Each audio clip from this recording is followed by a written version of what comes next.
નમસ્કાર દર્શક મિત્રો, સુરત ફર્સ્ટ ન્યૂઝમાં આપનું હાર્દિક સ્વાગત છે। હું છું મેઘા અગ્રાવત અને સમય થયો છે આજના મહત્વના સમાચારો પર નજર કરવાનો। તો જોઈએ સમાચાર। નાસિરનગર ડિમોલિશન પ્રકરણમાં સુરત મહાનગરપાલિકાના સસ્પેન્ડ થયેલ અધિકારીઓ બાબતે કોંગ્રેસના અસલમ સાયકલવાલાની પ્રતિક્રિયા સામે આવી। સુરતના નાસિરનગર ડિમોલિશનમાં કોર્પોરેશનના એન્જિનિયરોને સસ્પેન્ડ કરવામાં આવ્યા છે, જેમાં સુજલ પ્રજાપતિ, જયંગ રામજીવાલા, મોનિક ગઢિયા, અર્પણ પરમાર અને નરેશ ગલચરનો સમાવેશ થાય છે। ઉલ્લેખનીય છે કે પાંચેય સામે હાઈકોર્ટમાં પણ અરજી કરવામાં આવી હતી। સુરત મહાનગરપાલિકાના સેન્ટ્રલ ઝોન વિસ્તારમાં આવેલા નાસિરનગર ખાતે 30 મે 2026ના રોજ મિલકતોનું ડિમોલિશન કરવામાં આવ્યું હતું।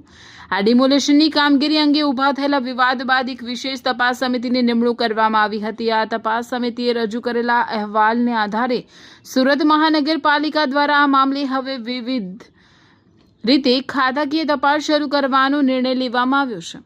આ સમગ્ર કેસની ખાતાકીય તપાસ સંપૂર્ણપણે તટસ્થ અને નિષ્પક્ષ રીતે થઈ શકે તે બાબતને ધ્યાનમાં રાખીને તંત્ર દ્વારા તાત્કાલિક અસરથી આકરા પગલાં લેવાયા છે, જેમાં કામગીરી સાથે જોડાયેલા કાર્યપાલક ઇજનેર સુજલ કુમાર ધરમશીભાઈ પ્રજાપતિ અને જયાંગ રજનીકાંત જીવન રામજીવાલા, ડેપ્યુટી ઇજનેર અર્પણ મનસુખલાલ પરમાર, આસિસ્ટન્ટ ઇજનેર મોનિક બાબુભાઈ ગઢિયા તથા જુનિયર ઇજનેર નરેશકુમાર બિનલભાઈ ગલચર સહિત કુલ 5 અધિકારીઓને તાત્કાલિક અસરથી ફરજ મોકૂફી હેઠળ મૂકવાના હુકમો જાહેર કરવામાં આવ્યા છે।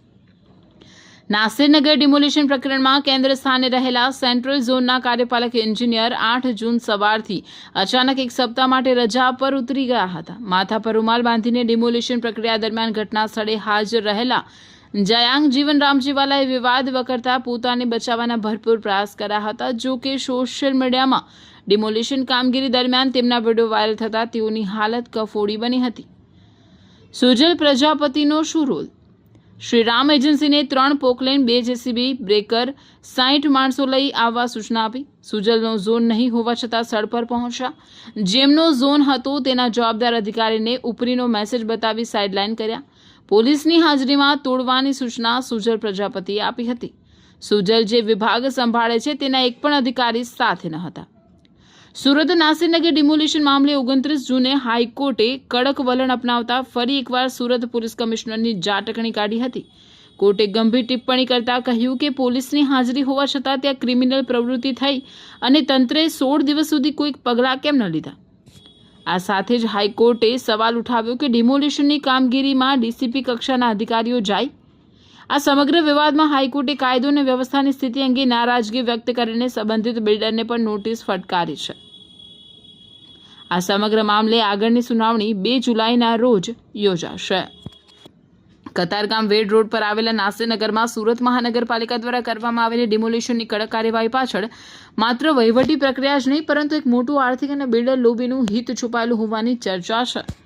આધારભૂત દસ્તાવેજોને ગુજરેરાના સત્તાવાર રેકોર્ડની ઝીણવટભરી તપાસ કરતા સામે આવ્યું છે કે જે જગ્યા પર વર્ષો જૂના ગરીબોના આશિયાના તોડી પાડવામાં આવ્યા તેની બિલકુલ બાજુમાં જ અંદાજે 30.58 કરોડના માતબર ખર્ચે એક મોટું ખાનગી આવાસ પ્રોજેક્ટ સાકાર થઈ રહ્યો છે, જેનું નામ પાલ્યા લાઇફસ્ટાઇલ 1 છે।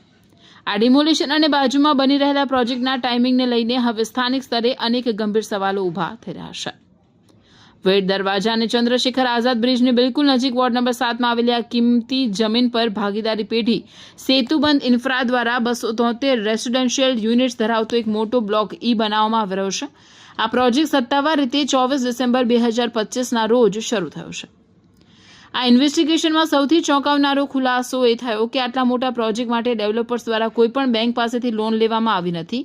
0% લોન લિયાબિલિટી પ્રોજેક્ટના દસ્તાવેજો સ્પષ્ટ કરે છે કે 30.58 કરોડનું આ આખું સામ્રાજ્ય બિલ્ડર્સ પોતાની મૂડી અથવા આંતરિક નાણાકીય સોર્સથી ઊભું કરી રહ્યા છે। જ્યારે રિયલ એસ્ટેટ માર્કેટમાં આટલું મોટું રોકાણ લોન વગર થતું હોય ત્યારે તંત્ર પર દબાણ લાવીને આસપાસની જમીનો ખાલી કરાવવાની સંભાવનાઓ નકારી શકાતી નથી। આ પ્રોજેક્ટના મુખ્ય ભાગીદારોમાં શૈલેષ મંજુભાઈ કાછડિયા અને સંજયભાઈજી લાખાણીના નામો ચર્ચામાં છે।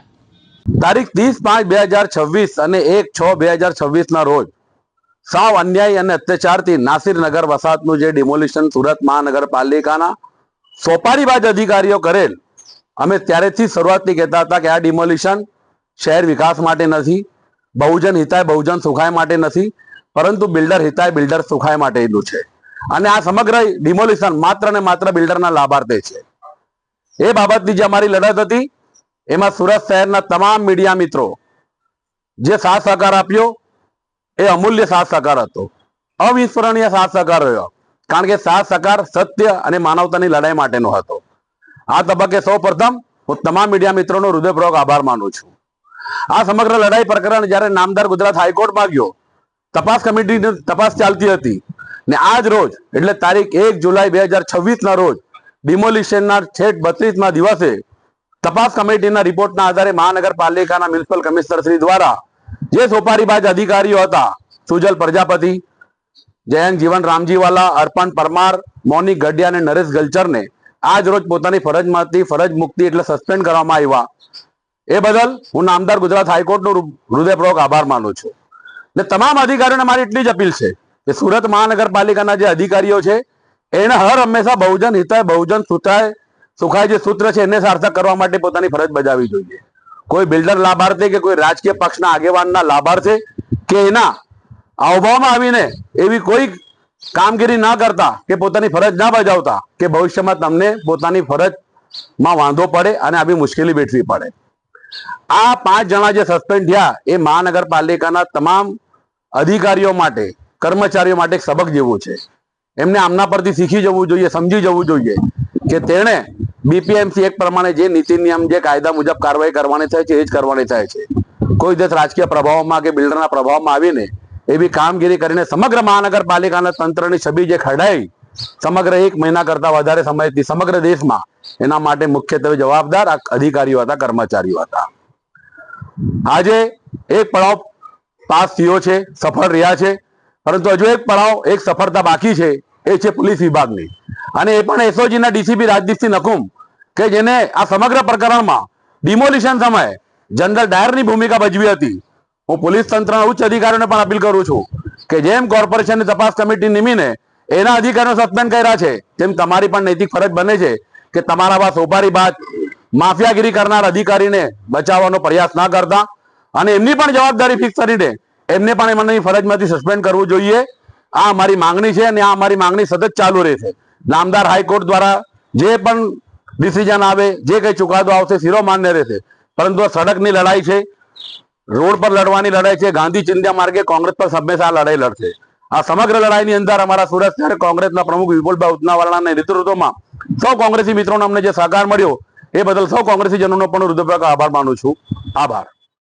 નમસ્કાર દર્શક મિત્રો, મારું નામ મનીષભાઈ પટેલ, વોર્ડ નંબર 28 કોર્પોરેટર.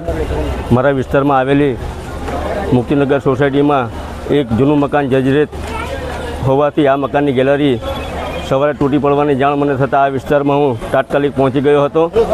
આ વિસ્તારનું નિરીક્ષણ કરતાં આ ગેલેરી તૂટતા કોઈપણ જાતની જાનહાનિ થઈ નથી અને આ વિસ્તારમાં કોર્પોરેશનની ટીમને તાત્કાલિક બોલાવી આગળની કાર્યવાહી હાથ ધરી છે અને એની કામગીરી ચાલુ છે.